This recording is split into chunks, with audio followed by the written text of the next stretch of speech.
கீதையில் மனித மனம். அர்ஜுனனுக்கு பரந்தாமன் உபதேசித்தது பகவத்கீதை. மனிதனின் மனதைப் பற்றி அர்ஜுனனுக்கும் கண்ணனுக்கும் வாக்குவாதம் நடக்கிறது.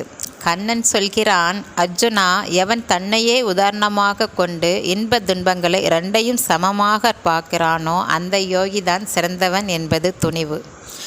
அர்ஜுனன் கேட்கிறான், மதுசூதனா, உன்னால் கூறப்படும் சமநோக்கத்துடன் கூடிய யோகத்தின் ஸ்திரமான நிலையை என்னால் உணர முடியவில்லை. காரணம், உள்ளம் சஞ்சலமுடையது. கிருஷ்ணா, மனித மனம் சஞ்சலமுடையது, கலங்க வைப்பது, வலிமையுடையது, அடக்க முடியாதது. காற்றை அடக்குவது போல் அதை அடக்குவது கடினமானது.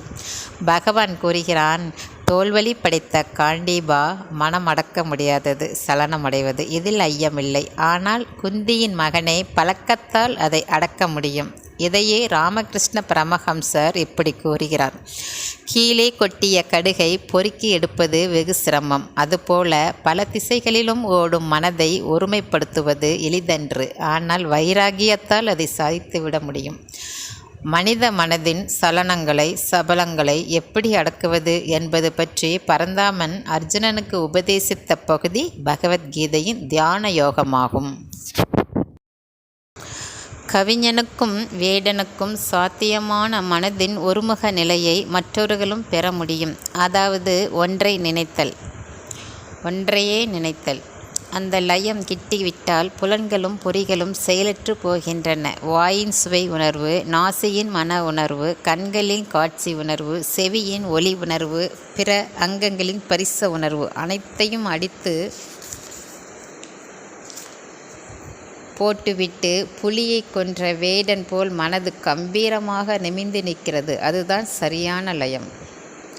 சங்கீத வித்வான் சரித்திர ஆராய்ச்சி செய்வதில்லை, ஸ்வரங்களையும் ராகங்களையுமே ஆராய்ச்சி செய்கிறான். ஒரே இடத்தில் ஒரே நிலையில் மனதை செலுத்தினால் சலனமில்லாத ஒரே உணர்ச்சி தோன்றுகிறது.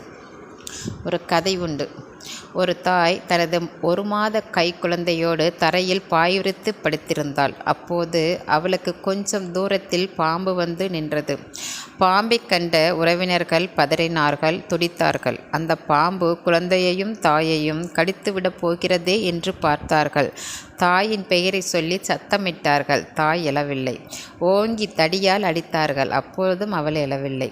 பக்கத்தில் படுத்திருந்த குழந்தை மீது ஒரு மல்லிகை பூவை எடுத்து போட்டார்கள். தாய் உடனே விழித்துக்கொண்டு அந்த பூவை எடுத்து அப்புறம் போட்டாள். தன்னை உதைத்த போது கூட சொரணை இல்லாது உறங்கிய தாய் குழந்தை மீது பூ விழுந்ததும் விழித்து கொண்டது எப்படி? அந்த உள்ளம் குழந்தையிடமே லயித்து கிடந்ததால் தான். ஈஸ்வர பக்தியில் உடல் உருக உள்ளம் உருக லயித்து கிடந்த அடியார்கள், ஆழ்வார்கள், நாயன்மார்கள் எல்லாம் மனதை ஒருமுகப்படுத்தியவர்களே. இந்த மனதின் கோலங்களாலேயே நான் பலமுறை தடுமாறி இருக்கிறேன். ஆசைக்கும் அச்சத்துக்கும் நடுவே போராடி இருக்கின்றேன். ஜனனம் தகப்பனின் படைப்பு, மரணம் ஆண்டவனின் அழைப்பு, இடைப்பட்ட வாழ்க்கை அரிதாரம் பூசாத நடிப்பு என்பதை நாளாக உணர்ந்து வருகிறேன். இன்னமும் முழு பக்குவம் கிட்டவில்லை. திடீரென்று மனதில் ஒன்றிருக்க ஒன்று பாய்கிறது. ஒன்றை எடுத்தெறிந்தால் இன்னொன்று ஓடி வருகிறது. ஒரேயடியாக மிதித்து கொன்றால்தான் நிம்மதி கிடைக்கும் என்பது தெரிகிறது. என் கால்கள் இன்னும் அந்த வலுவை பெறவில்லை. பெற முயல்கின்றேன், பெறுவேன். பிறந்தோருக்காக சிரிக்காமலும் இறந்தோருக்காக அழாமலும் பரந்தாமன் கூறியது போல சமநோக்கத்தோடு நின்று மன அமைதி கொள்ள முயல்கின்றேன். அதை நான் அடைந்துவிட்டால் கடவுள் கண்களிலே கண்ணீர் வைத்ததுக்கான காரணமும் அடிபட்டு போகும். இவ்வளவையும் நான் சொல்வது லௌகீக வாழ்க்கையிலும் நம்மை அமைதிப்படுத்துவதே இந்து மதத்தின் நோக்கம் என்பதை விளக்கத்தான்.